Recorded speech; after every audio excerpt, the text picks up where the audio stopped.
Congress party నాకు 2 టిక్కెట్లు ఇస్తే, అందులో ఒకటి మందుల సామేలు కోసమే నేను ఉపయోగించాను.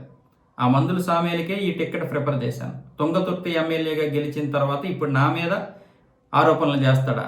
గెలిపించడం తప్పైపోయింది. నా అభిమానులందరూ సమన్వయంతో ఉండండి అని చెప్పి ఇప్పుడు కోమటిరెడ్డి రాజగోపాల్ రెడ్డి మునుగోడు ఎమ్మెల్యే ఈయన ఈ సంచలనమైనటువంటి ప్రకటన చేశాడు.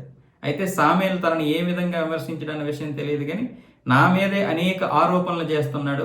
నేను టిక్కెట్ తీసుకొచ్చి నేను దగ్గరుండి నా అభిమానుల చేత గెలిపిస్తే ఇప్పుడు ఈ విధంగా మాట్లాడతాడంటే, అటువైపు నీ వల్ల ఏం గెలవలేదు, నా సొంత దీంతో గెలిచానని అటువైపు మందుల సామేలు ఏమొచ్చేసి కౌంటర్ ఇస్తున్నాడు. ఇలాంటి నేపథ్యంలో అభిమానులందరూ కూడా సమన్వయంతో ఉండండి అని చెప్పి కోమటిరెడ్డి రాజగోపాల్ రెడ్డి చేసినటువంటి వ్యాఖ్యలు ఇప్పుడు దుమారం రేపుతున్నాయి.